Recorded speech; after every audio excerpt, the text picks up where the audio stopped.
سورة البقرہ آیت نمبر 25۔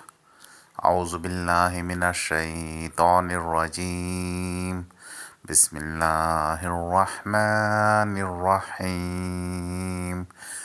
وبشر الذین آمنوا وعملوا الصالحات ان لهم جنات تجری من تحتها الانہار كلما رزقوا منها من ثمرة رزقا قالوا هذا الذي رزقنا من قبل وأوتوا به متشابها ولهم فيها أزواج مطهرة وهم فيها خالدون۔ ترجمہ: وبشر الذین، اور خوشخبری دو جو لوگ آمنو ایمان لائے، وعملوا الصالحات اور انہوں نے عمل کیے نیک، ان لہم کہ ان کے لیے، جنات باغات، تجری بہتی ہیں، من تحتہا ان کے نیچے سے، الانہار نہریں، کلما جب بھی، رزقو کھانے کو دیا جائے گا، منہا اس سے، من ثمرۃ سے کوئی پھل، رزقاً رزق، قالوا وہ کہیں گے، ھذا الذی یہ وہ جو کہ، رزقنا ہمیں کھانے کو دیا گیا، من سے، قبل پہلے، وَأُوتُوا حالانکہ انہیں دیا گیا ہے، بہ اس سے، متشابہاً ملتا جلتا، وَلَہُمْ اور ان کے لیے، فیہا اس میں، ازواج بیویاں، مطہرۃ پاکیزہ، وہم اور وہ، فیہا اس میں، خالدون ہمیشہ رہیں گے۔ اور ان لوگوں کو خوشخبری دے دے جو ایمان لائے اور انہوں نے نیک اعمال کیے، کہ ان کے لیے ایسے باغات ہیں جن کے نیچے سے نہریں بہتی ہیں، جب کبھی ان میں سے کوئی پھل انہیں کھانے کو دیا جائے گا، کہیں گے یہ تو وہی ہے جو اس سے پہلے ہمیں دیا گیا تھا، اور وہ انہیں ایک دوسرے سے ملتا جلتا دیا جائے گا، اور وہ ان کے لیے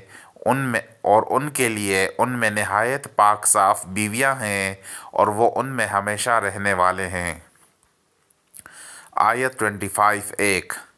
کفار کو آگ سے ڈرانے کے بعد اب ایمان لانے پر جنت کی بشارت دی جا رہی ہے۔ قرآن مجید میں عموماً یہ دونوں چیزیں ساتھ ساتھ چلتی ہیں۔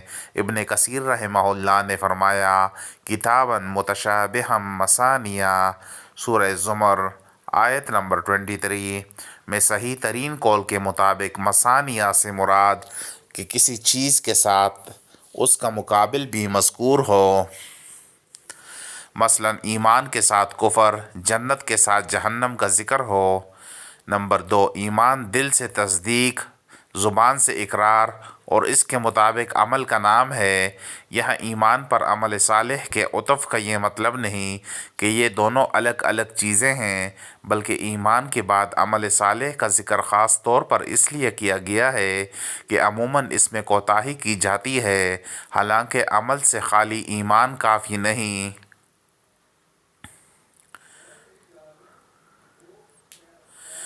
اگر عطف ہی کی وجہ سے دونوں کو ایک دوسرے سے الگ سمجھا جائے تو سورہ عصر کی آیت اِلَّا الَّذِينَ آمَنُوا وَعَمِلُوا الصَّالِحَاتِ وَتَوَاصَوْا بِالْحَقِّ وَتَوَاصَوْا بِالصَّبْرِ میں مذکور چاروں چیزوں ایک دوسرے سے الگ ماننا پڑیں گی۔ تفصیل کے لیے سورہ عصر کی تفسیر دیکھیں۔ نمبر 3، عمل صالح کی پہلی شرط یہ ہے کہ خالص اللہ تعالیٰ کے لیے ہو۔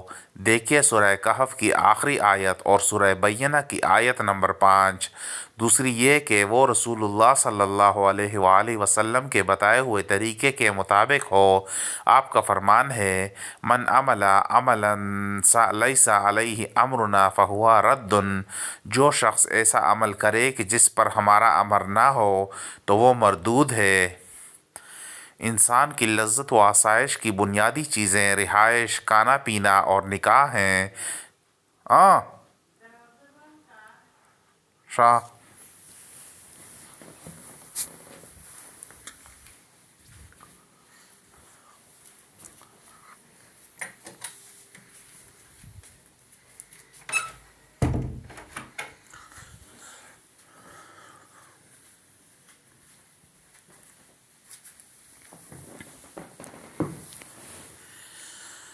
انسان کی لذت و آسائش کی بنیادی چیزیں رہائش، کھانا پینا اور نکاح ہیں۔